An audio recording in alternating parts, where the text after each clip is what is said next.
Hi, I'm Selena Coppock of Two Wick Minimum, and I'm this week's guest on MetaPod.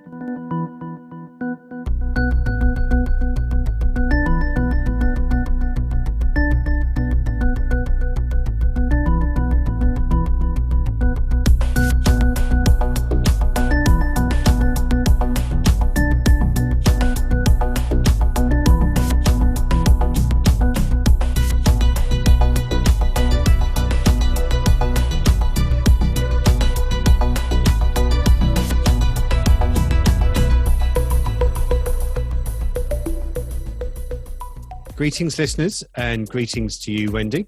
Hello, Kev, and everyone else. Welcome to MetaPod. Now, should we let listeners into a little secret? The one where you admit to bathing in Marmite once a week to get, in your words, the perfect aftershave scent. Is that the one?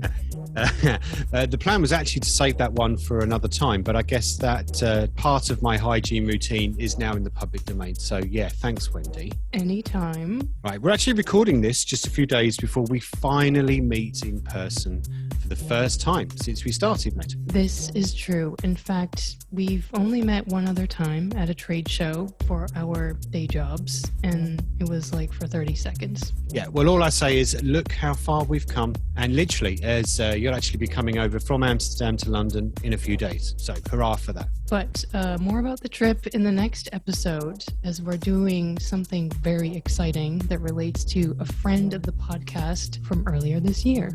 Oh, yes, indeed it does. So it's about time we reached into the MetaPod mailbag, Kev. And plus, we should close out the MetaPod t-shirt challenge from episode 26, which featured Permanent Record Podcast. You're right. Remember that we posted a photo to the show notes for episode 26. Me, Kevin, Brian, and Sarah were wearing band t-shirts for the interview. And listeners, the challenge was to identify the band associated with my t-shirt because it wasn't obvious, and to make suggestions for a band t-shirt that Kevin should wear. Yeah. And hey, we got some enthusiastic feedback about our episode with Greg and Dan of the science podcast Smart Enough to Know Better, mostly to the effect of those guys were pretty damn funny. So thank you for that. They were indeed funny, and we're really glad that you enjoyed it. Also, it looks like we've actually got a couple of 5-star reviews in the mailbag. So thank you. And I need to get these names right. Thank you to ClickCH for the review titled What a Find! Love this podcast. It's fun, insightful, and there's something for everyone. Changing topics, variety of guests really add to my enjoyment. Great flow, and I felt that the right questions are getting asked to really draw out new or unknown pieces of gold. And another one, 5-star review by EH71, a perfect source for new podcasts. That's very kind. Very interesting to hear the stories behind different podcasts. So thank you to EH71. Thank you, listeners. Unknown pieces of gold, Kev. Wow. We appreciate your kind words. Keep the 5-star reviews coming, and we'll come back to the t-shirt challenge after this week's guest. Yeah, let's fire it up for this week's interview. That's Selena Coppock of the wonderful Two Wick Minimum podcast, a title that might actually be lost initially on some folk, I think. The wicks are those things that pop out of the top of candles, and if you're an aficionado of the candle world, like our guest, two is always better. Yeah, Selena is a comedian as well as the host of her podcast, which is all about candles. So even if just a passing interest in the wonderful world of wax, you are going to like this episode. We apologize in advance, listeners. There's a lot of giggling in this episode. She's very funny, and, well, we're pretty funny too, right? Yeah, of course. Right, that goes without saying. So anyway, back after Selena, everybody. Let's start the tape. All right.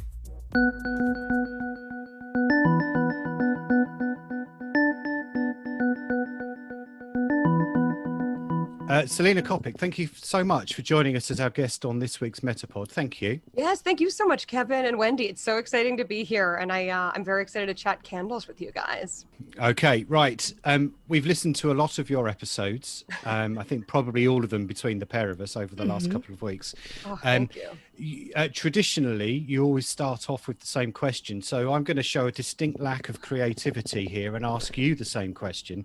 And that's, can you tell us what your candle journey is, please? Yes. Yes. You know what? I'm so excited to answer this question because I've always sort of wanted to do an episode of Two Wick Minimum that was more so about my candle journey, indeed. And so what a great opportunity for it to happen right here.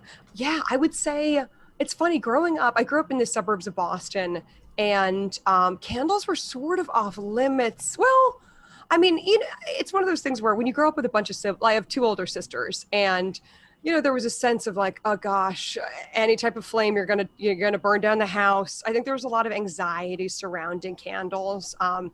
But my parents would break out the tapers, like long candles for romantic dinners.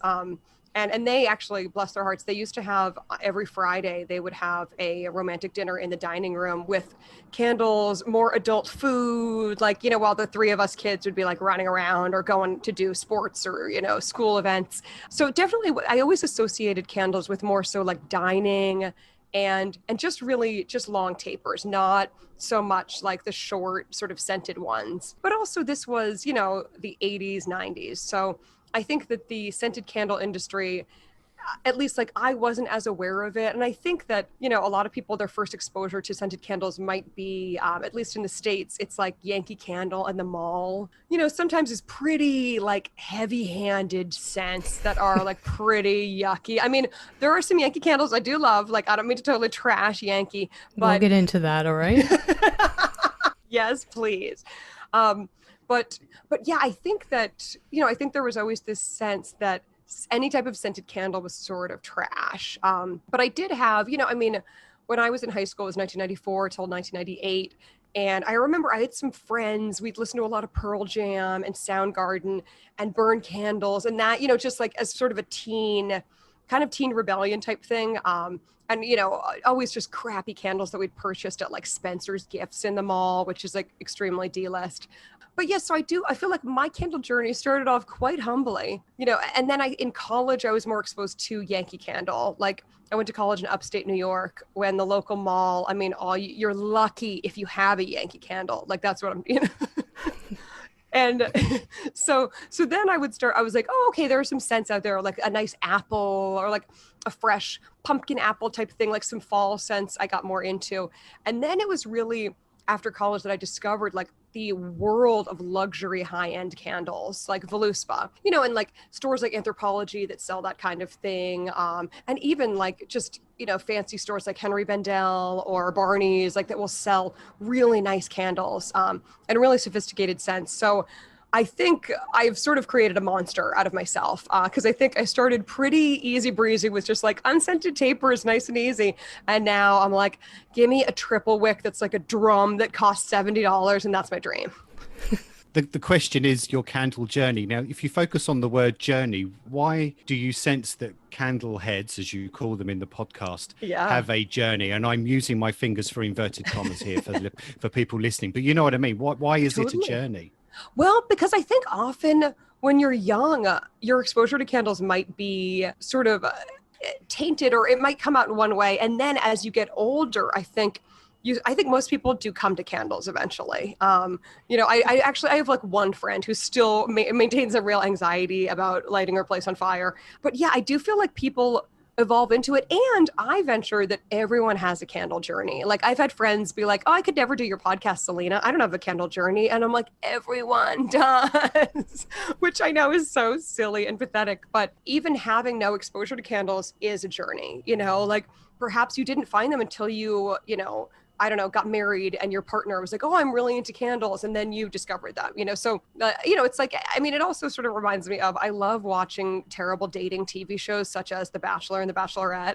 And on those shows, they always talk about your journey. And so I think I sort of co-opted it from there. I was like, oh yeah, candle journey too. But really, I mean, everyone has one and it does evolve. The thing I love about this podcast is just how, like about Two Wick Minimum, is just, it's so silly.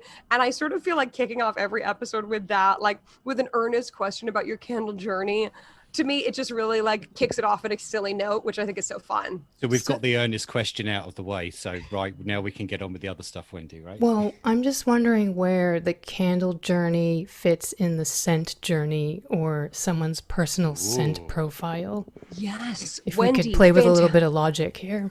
Yeah, a fantastic question. I think there were actually a few guys who I had on the pod would get more into like, yeah, sort of either colognes or home scents. And then that would kind of come together with candles.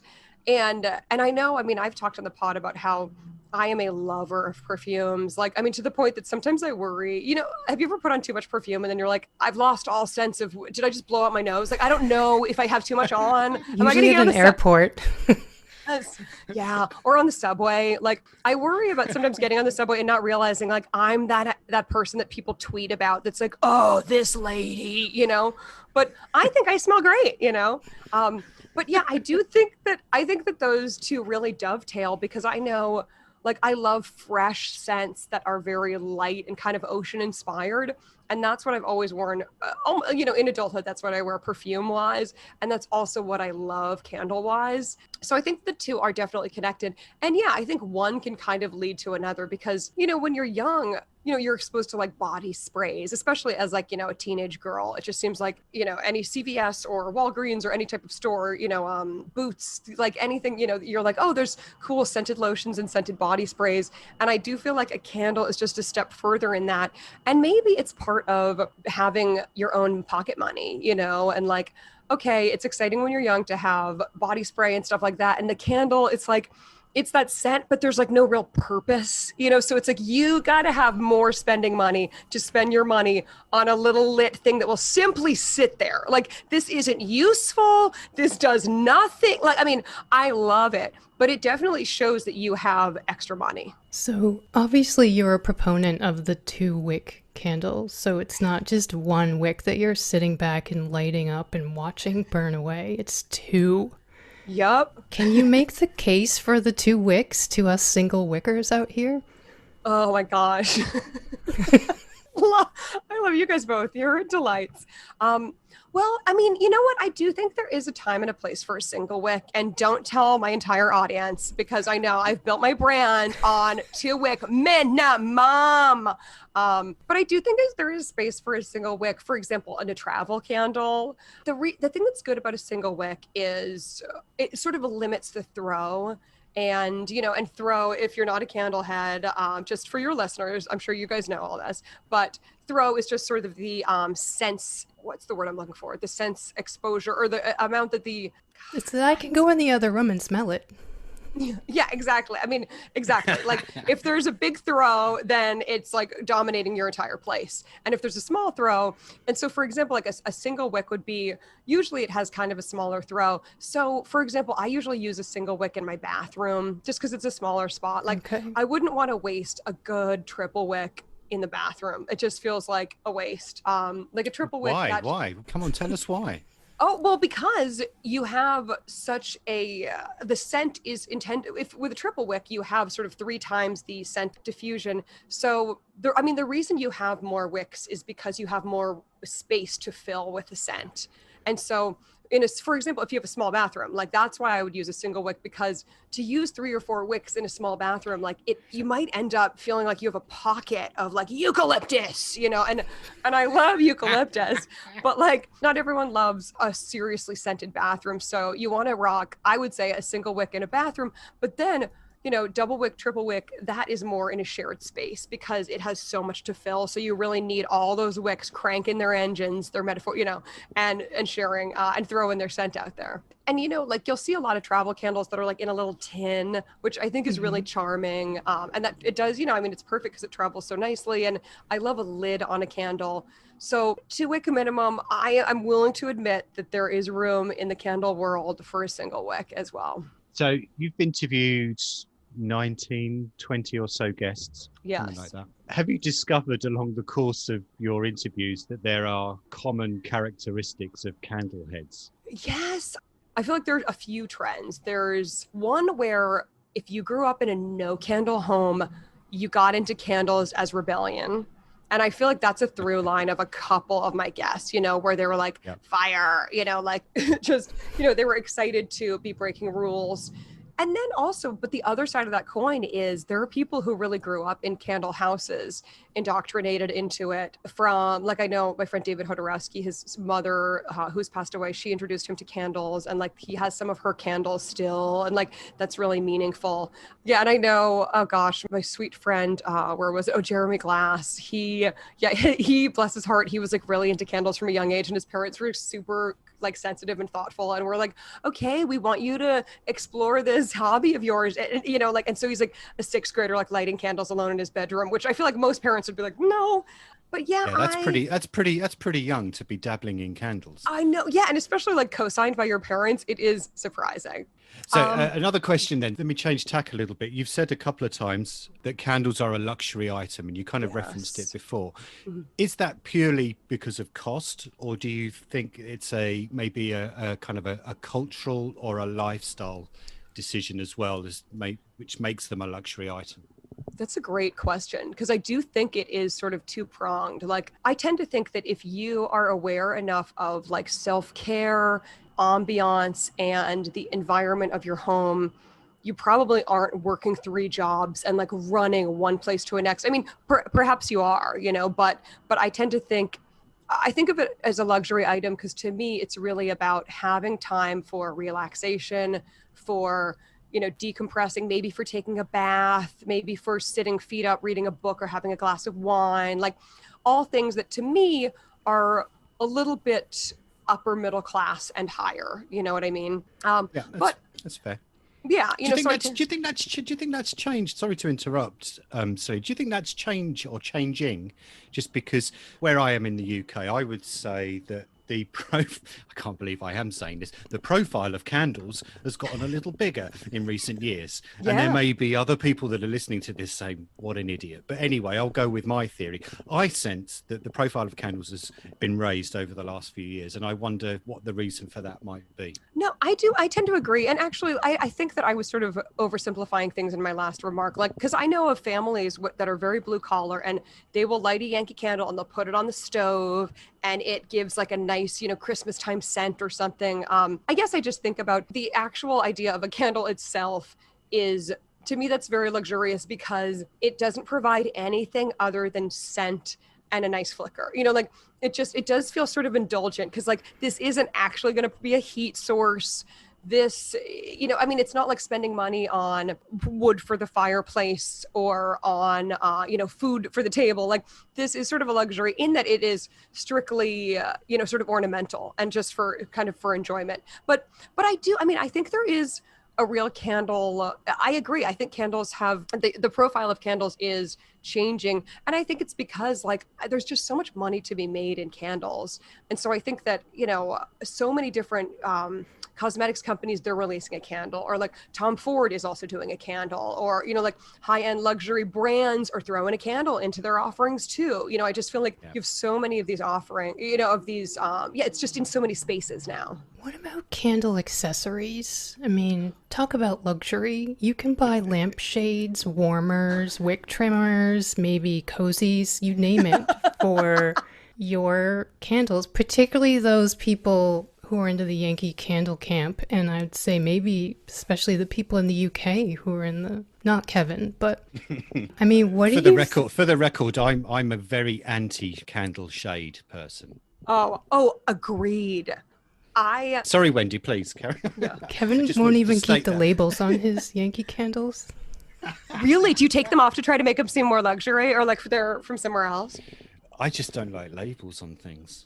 Oh. I don't know where that's come from. As soon as I this is what's known as a podcast tangent, I think. But as soon as I buy one, I take the label off, which does cause problems when someone says, "Oh, that's quite nice," and they say, "What is it?" And you go, and you're like, fruity? "My secret." Yeah, fruity. It's kind of fruity. Outdoors. It's outdoors one, maybe. Wait, is it hard to take? Is it hard to take the labels off though? Not when you've got long fingernails. Okay, yeah, or maybe like a razor or something. Yeah, I mean that's a real commitment to aesthetics. Like I can appreciate that you're like, I just want a green candle. I don't need it to say pine balsam. You know. Right. Yes. Quite. Well, back to the lampshades. I mean, please, we're going off the rails. Do you have any of these things? I mean, what do you make of people with this sort of stuff? Is this still? Are you still a candlehead then? Oh, I have major opinions about this stuff because I think it is Big Candle trying to make a buck. And I think it's just like putting a hat on a hat, like a lampshade on a candle. Oh, give me a break. I mean, and Bath and Body Works, they also really tread in these waters. Like they have a ton of little, like you could put your candle almost on like a little booster seat, like, or on like a little like pedestal for the candle. It's absolutely absurd. And they have like all these different style pedestals. And then they also have these ones where it's a pedestal, but then it's also like sort of a chamber. And so you put the candle into the chamber. Yeah. And it's like decorative for the season. I mean, and it makes me so sad because I know there are some people out there who are just like, whatever Bath and Body Works releases, they will buy. Like I follow some Instagram accounts of these like candle maniacs and they're always posting like this month's haul. And it's like a dozen candles and like a bunch of different, of the like accoutrement. So some of it I find absurd. I will vouch for wick trimmers. And I recently got my first pair of wick trimmers. I felt like it was my bar mitzvah. I mean, that's when you're a real adult in the candle world, is once you're rocking a wick trimmer. Like you're not trying to do it with scissors, or like I was using the scissors that I used to like cut my eye, like do personal grooming. I was like, don't stick these in the candle anymore. So do you have one set of wick trimmers, or do you have one in each room, or? No, oh my God. If I had endless candle money, I would have one in my car, one in each room. No, I have, just a single wick trimmer. It lives in my living room because that's where I trim most of my wicks. Oh, also, I appreciate that, Wendy, you're burning a candle right now, as am I. Kevin, are you? Yes. Oh, hooray.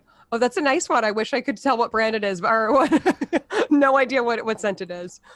Wendy, over to you. That's funny because Kevin is a candle maker himself. What? And I think that he might so excited. Be able to talk a little bit about hemp wicks. Oh my gosh, Kevin, take it away. I can't believe you guys buried the lead on this. You're a candle maker. I love it. Not by profession. I'm just a journalist normally, but in my spare time during the pandemic, I learned how to make candles. Yeah. But what I generally try to do is, this is a former Yankee candle jar. Mm-hmm. Once it's burned out, I wicks, sometimes hemp ones, but sometimes just normal cotton, normal ones. Yeah. And you can't buy just 10 of those. I've discovered you can only buy 1,000. They come in a pack of 1,000. I haven't made 1,000 candles yet. I've made about 30. But anyway, so you've got the little kind of saucepan type thing, and you just like throw the fastener in on the bottom. Is that tricky to get to stay on though? No, because you get like a wooden skewer, feud skewer, and you kind of push it down until it's stuck. Okay. And then once you've put a small layer of hot wax in, that kind of seals it, and then you just fill it to the top.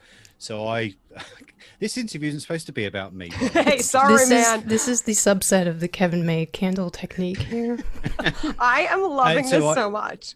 So I use remnants of votives or soy wax and add a scent to it and a dye. Or sometimes I've just, the Yankee tea lights or other tea lights, just buy a bunch of those that are on discount and then just throw them all in. Yeah. There is some thought given to what the final scent might come out as, I hasten to add. I'm not just... So do you heat it over the stove, like just in a big, heat the wax in a big container on the stove? Correct. Okay. Tell everyone you have a cauldron, Kevin. It's a cauldron. Thanks, Wendy. It's a wax melting cauldron. Oh my gosh. Yeah, because I would imagine you need to use a specialized container for that. You don't want to be doing spaghetti in this thing after. Yeah. And well, it's funny you should say. No, I haven't done that. Like, have you ever tried scented spaghetti? Yeah. Oh, the lavender spaghetti. It's something. It really is. But for those listening that still might be listening, we'll put some links to pictures of some of this creating going on when we post this episode in a couple of weeks. Yeah. And what are your favorite scents to make? Outdoorsy type ones. Totally. Like my label ripping, it's just, is it a desserty type thing? Is it an outdoorsy type thing? Or is it a flowery thing? The outdoorsy ones are my favorites. Agreed. Can we talk about you now? I feel much more comfortable. Oh, fine.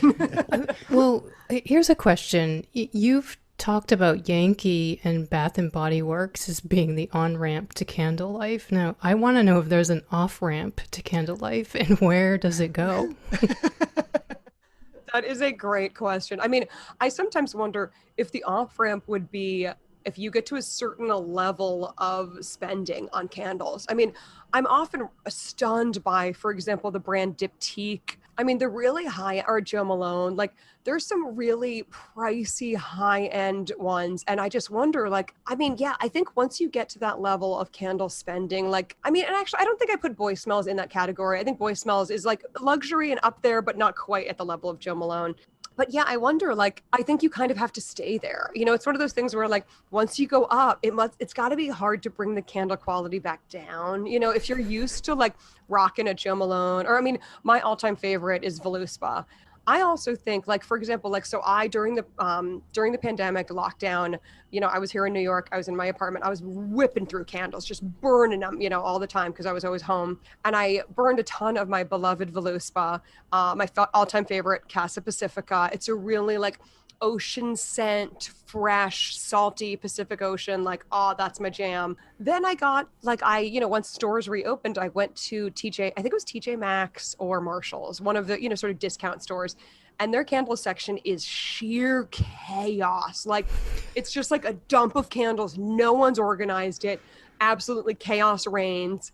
But I feel like that kind of is a fun off ramp of candles because, like, you find some wonderful finds and, you know, you find some great stuff in there and it is cheap, but it's good brands. So I love the way you've asked of the on-ramp and what's the off-ramp, because I do think, yeah, I think on-ramp is the mall standards, the brick and mortar, Yankee Candle, Bath and Body Works. And I think that, at least I think for a lot of people, yeah, it's very much the bell curve of like, then you're living high. It's like the 80s, like, you know, everyone's cranking expensive Voluspa Joe Malone. But then, you know, you got to get real with yourself about what you can afford candle wise. And that is where the discount store candles come in. And they're great.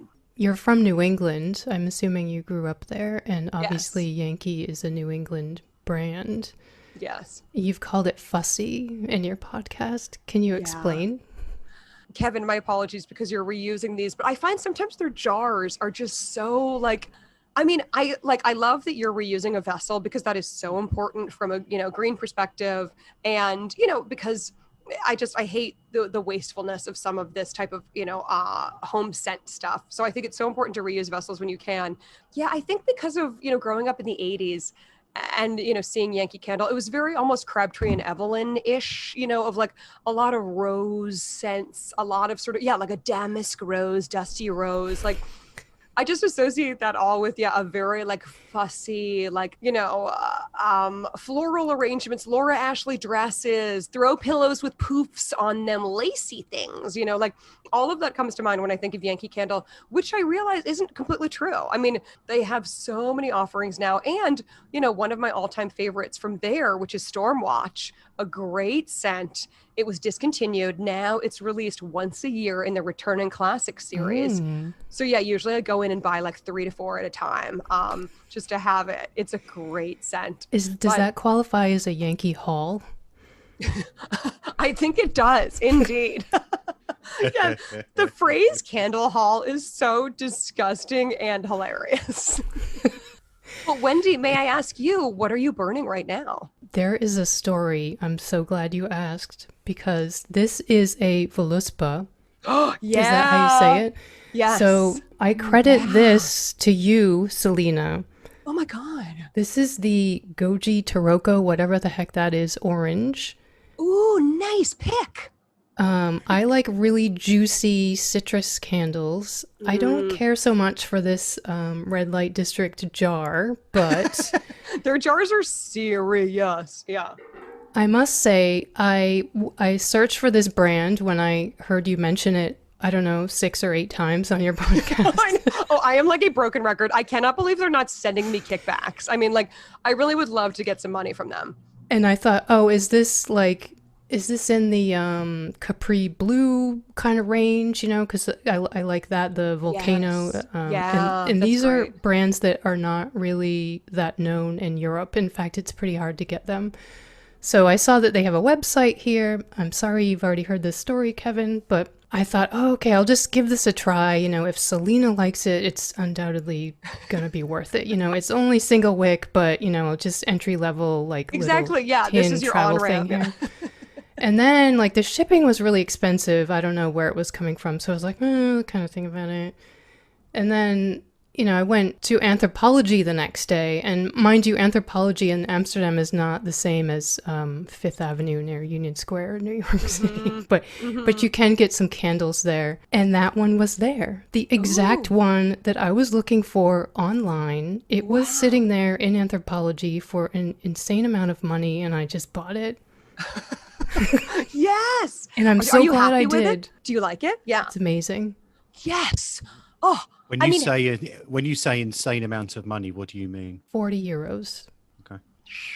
Yeah. Oh, it's insane. But I do think that when it comes to scents, you kind of get what you pay for. Like I just feel like when you spend money on scents, it's a very sophisticated scent profile. Like it's not the kind of thing that you would find like at a random supermarket, just like a Glade, like just sort of a random, I mean. Yeah, it has a nice wick as well. It's nice and thick.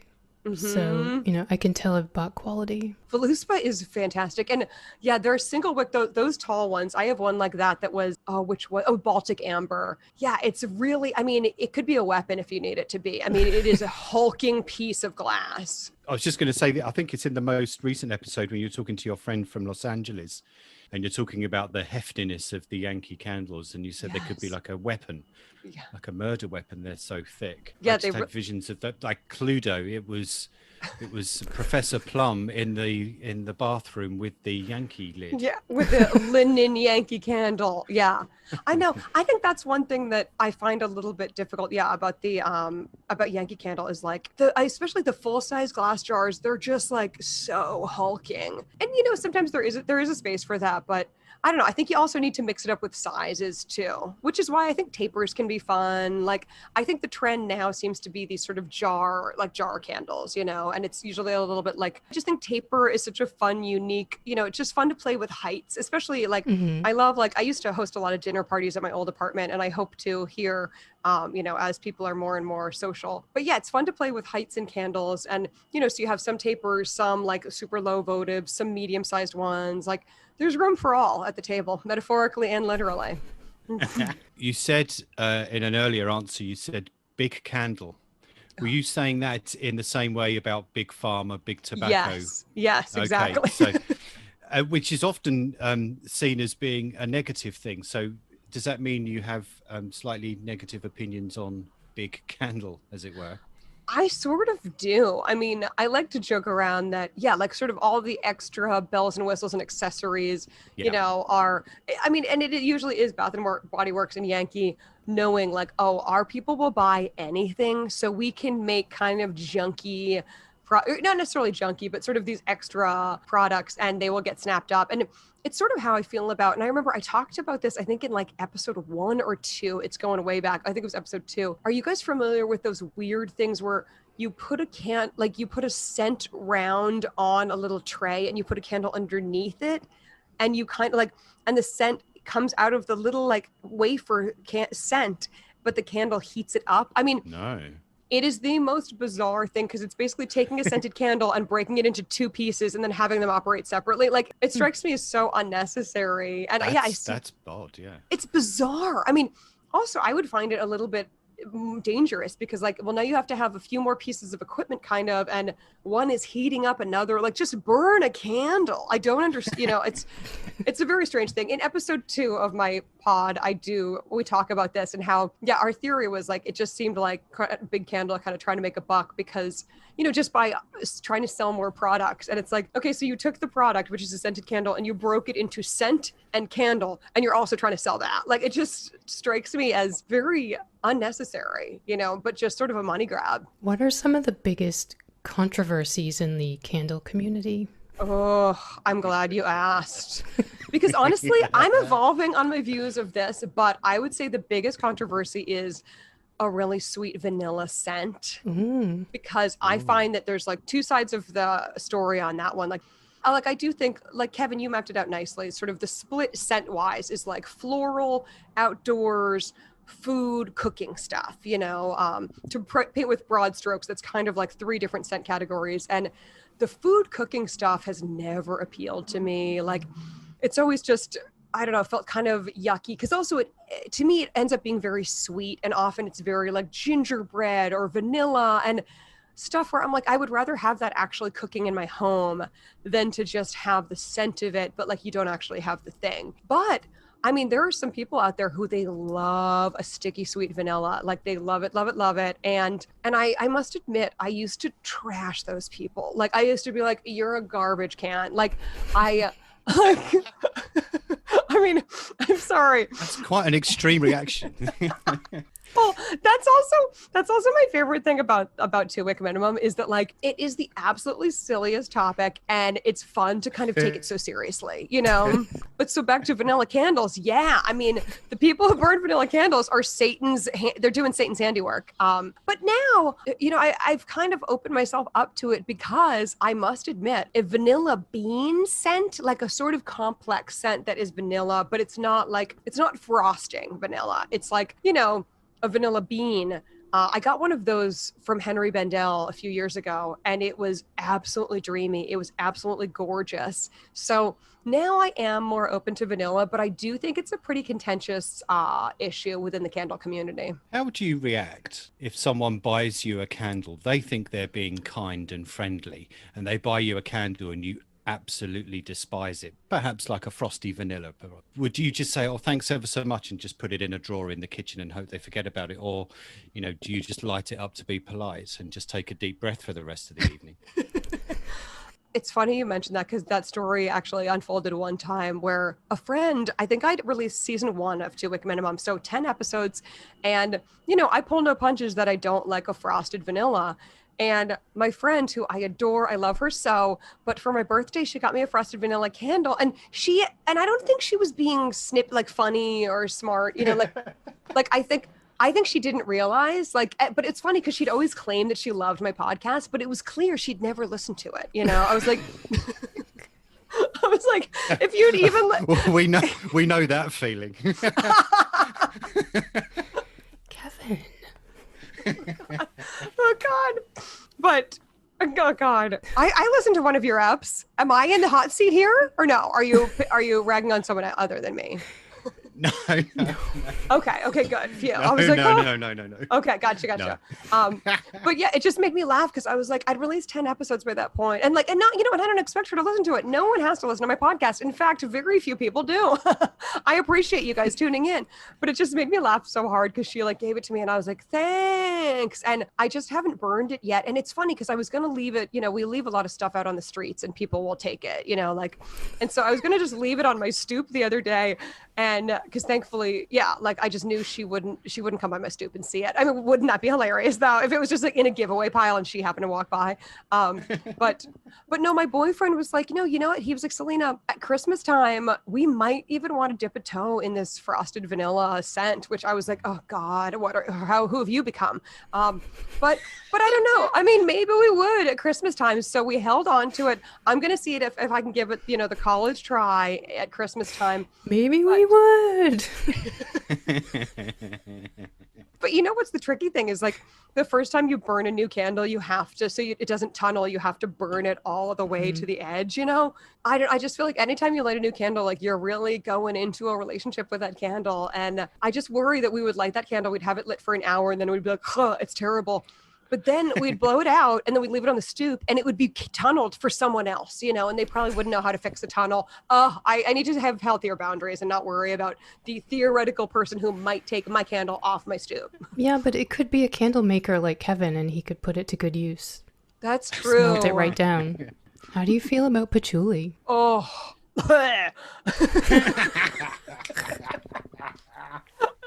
Oh, man. Patchouli, I dislike the scent. There's just something about it. It gives me a faint headache. Okay. I mean, and maybe it's because I tend to associate it with, what's it called? Those sticks that people burn. Oh, incense. Yeah. I just find incense, I don't really like that, like the smoke hanging in the air. Like, and I don't know if it seems silly or just strange that I like candles, but I don't like incense. But I do think they're sort of two separate camps on that one. And yeah, so I tend to associate patchouli with incense and just like, I don't dig it. I suppose now would be the time to say that this one that I made that I showed you earlier has got patchouli in it. Oh, no. Oh God. See, this is what happens happens when you have too many hot takes. You get burned. Oh God, I'm sorry. Are you a fan of patchouli? Well, yeah. Yeah, I mean, I guess Yes. so. Oh, Yeah, you know I what am a scent? lot. I like patchouli a lot. Okay, Go ahead. yeah, totally. I mean, and you know what? I wonder if I would like patchouli better in a candle context. I've really only experienced patchouli in the context of someone else's like body spray or body scent, or Well, it's funny you should mention that. No, I'm not. This is patchouli, lemon, and verbena, possibly. Mm. Oh, So nice. you might find it slightly palatable. Oh, I bet I would. I love lemon verbena stuff. What Sorry, color Vinny? is it? It's like a battleship grey, Oh, I like that. but I put a dye in it. That's not its natural colours. Selena, I've heard you mention that you would be very interested in a garlic candle. Is that true? You're really taking me to task for everything I've claimed. Oh yeah. Yeah, actually, I was think thinking we could get together and go to Subway and get like a warm bread, you know, the fresh baked Subway bread and garlic candle. Like, I am into hello. it. Makes total sense. I love entertaining, but I must confess I'm not much of a cook. But my favorite trick that I used to do when I would have people over in the wintertime for just like a simple like pasta dinner or something is, you know, in a pan, I would just do some oil and then like garlic and onions just to like make my apartment smell great and sort of festive and seasonal. And then just throw a jar of, you know, pre-made pasta sauce over it and kind of stir it around. I do love that scent of like garlic or cooking onions. Like it reminds me of childhood, like my mom cooking, you know, and us all finishing our homework before dinner. But so I think I could be down with a garlic candle. I think it's an untapped market. Perhaps one of the biggest candle-related stories here in the UK, inevitably, because we have our minds in the gutter fairly frequently, was a couple of years ago, and was Gwyneth Paltrow's rather peculiar candle range. I mean, what would be your initial thoughts on that, if you're able to share them?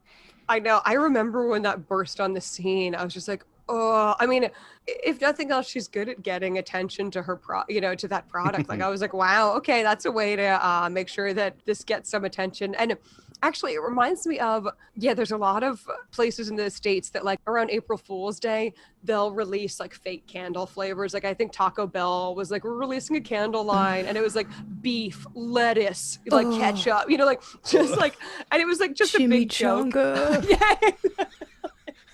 Exactly. Yeah. Queso. Like, yeah.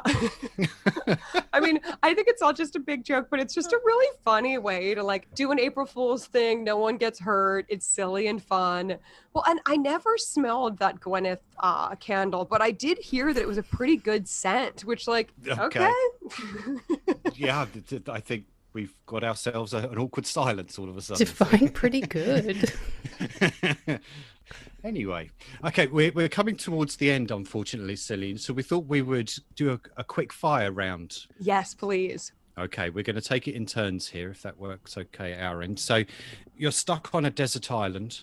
You can only take one candle with you. What is it? You may have referenced this already, but just for added points, and which one of your guests would you take with you? Ooh, oh my God, I love this question.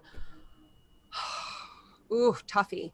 Because I kind of wanted to say a few summers ago, Bath and Body Works had a whole line, and usually in the summer they do this as sort of like beachy scent candles. Like, so part of me is like, would I take that to a desert island? But already it would probably smell like that. It's a desert island. Like the candle is trying to recreate the environment that I'm already trapped in. So I think I would go for a sea and salt type of scent, which is sort of like the Voluspa Casa Pacifica, but a ton of different candle makers do that well. Like DW Home is this brand I recently discovered.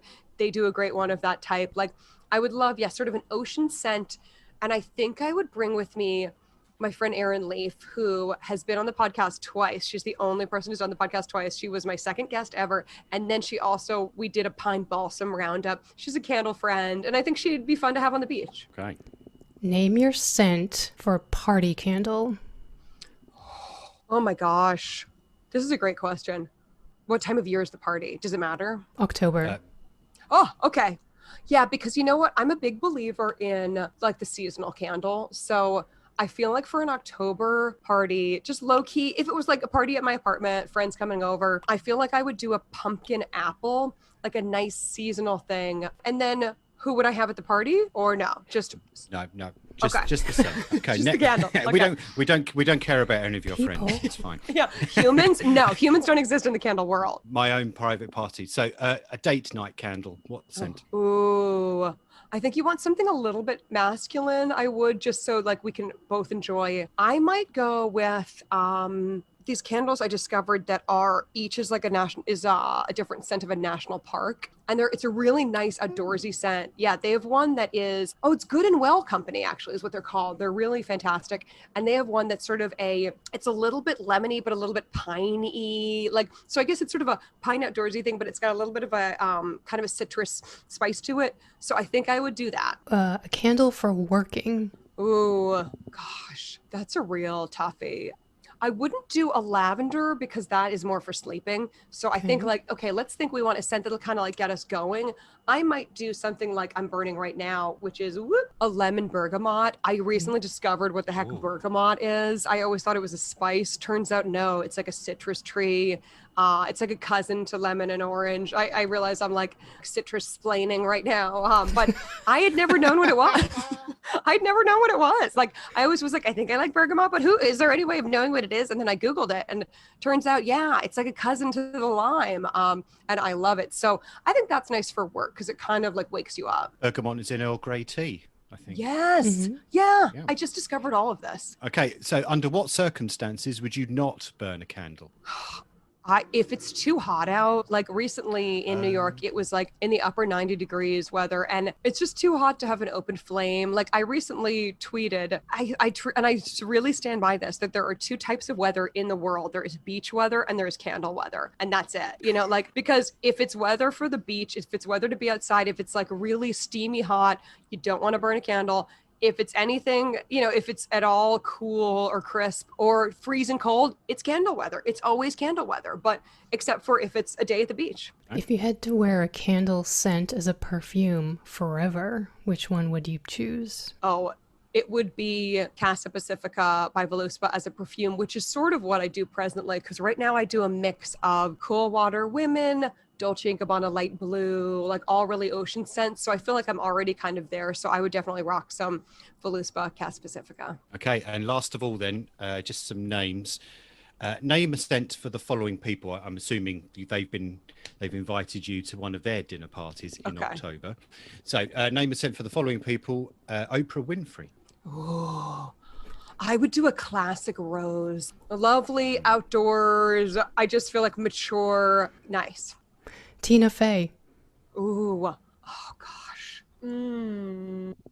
That's a tough. I feel like a lemon bergamot also. I know I'm kind of playing the same hits, but I feel like she could dig a lemon bergamot. I have Earl Grey cupcake for her. Ooh, you're a genius. Yeah. Did you guys both say rose for Oprah? I did, yeah. Ooh. Sorry, I don't mean to get ahead of ourselves. That's all right. Next one, Billie Eilish. Oh, patchouli. I feel like a patchouli scented candle. You know what I mean? Like, I feel like she'd be into that. Okay. Elon Musk. Oh God. Oh, this is you could just cheat and say Musk. Yeah. Oh my God, that's a good one. Actually, there is Bath and Body Works has some candle that's like New Year's Eve, and yeah, it smells like musk. And like, what even is that? I feel like that's perfect for Elon Musk because it's just, I don't even know what you are. I find you annoying, and it's kind of musky. So yeah, there you go. Okay, we're getting pretty left field now. Rudy Giuliani. Oh God. Oh my gosh. I just keep picturing that press conference where he had hair dye like dripping. Yeah, I know. And I'm like, just pretend that's wax. I know. Yeah, from I'm like the candle that you got him. What is the scent of brown hair dye? Like, I wonder if, or maybe I don't know. To give him a little bit of grace, I guess, although he deserves zero, I'd say maybe like a tobacco leather type of scent. Yeah. I'm gonna go with dollar bills and armpits. You're much more creative and interesting than I am. All right, final celebrity, Harry Styles. Oh, I love him. I saw him in concert when Casey Musgraves was opening for him. Also, she has her own candle. Ooh, Harry Styles. I would do something very unisex, So almost like, and this is totally showing me as the 90s kid that I was, like almost like a CK1 type of thing where, you know, it can be, like where it's very unisex. So maybe I guess, is it okay to say like a CK1 scented candle? Okay. All right. Well, Selena Coppock of Two Wick Minimum, thank you so much for coming on the MetaPod show. Yes, this has been such a blast. Wendy and Kevin, thank you so much for having me and for finding my little podcast that could out here. Great. Well, I'm going to sign off with May your wicks be hemp and your Yankees doodle dandy. For the listeners, Selena is raising her arms aloft in joy at that one. So. I love it. That's amazing. Oh, thank you very much. Thank you, Selena. Thank you, guys.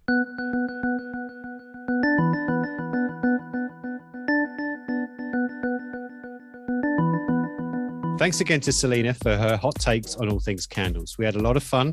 You can find out more about Selena in the show notes that accompany this episode. And if you have any candle-related opinions you'd like to share with us, let us know.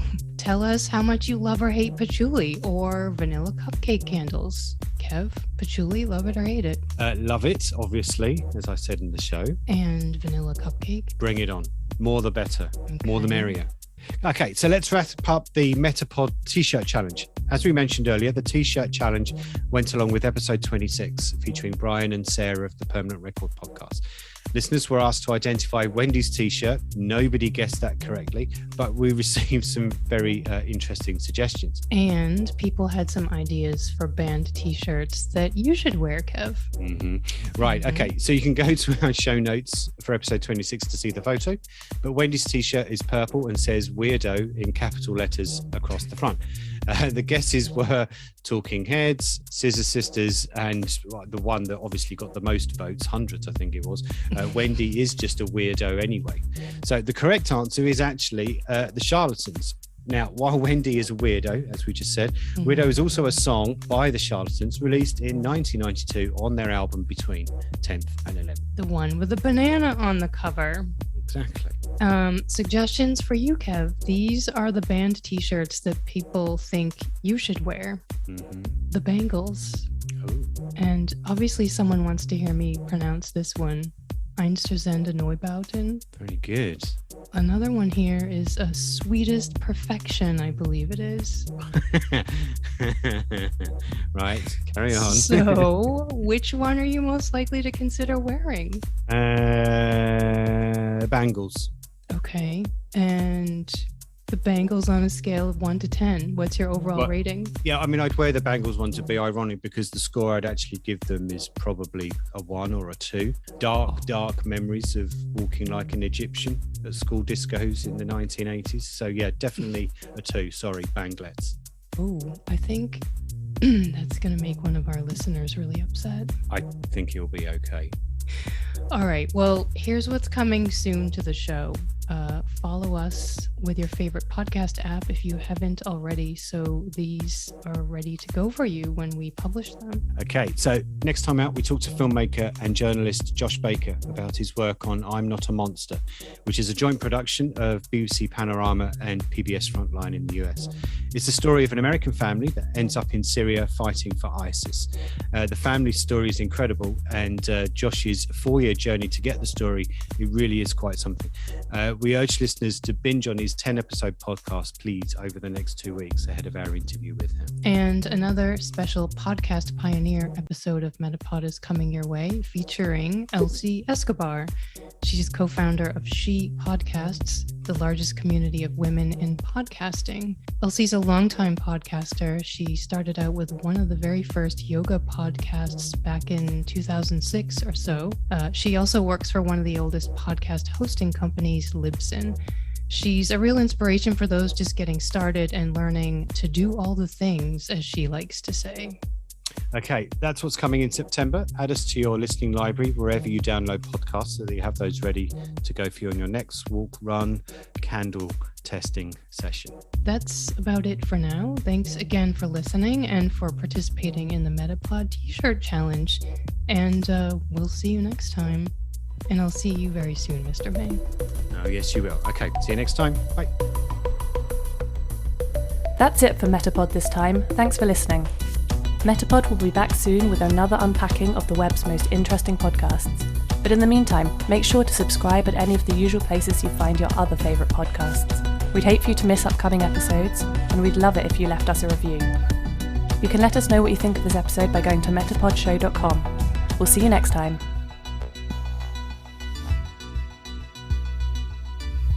MetaPod is produced by Wendy Morrill and Kevin May.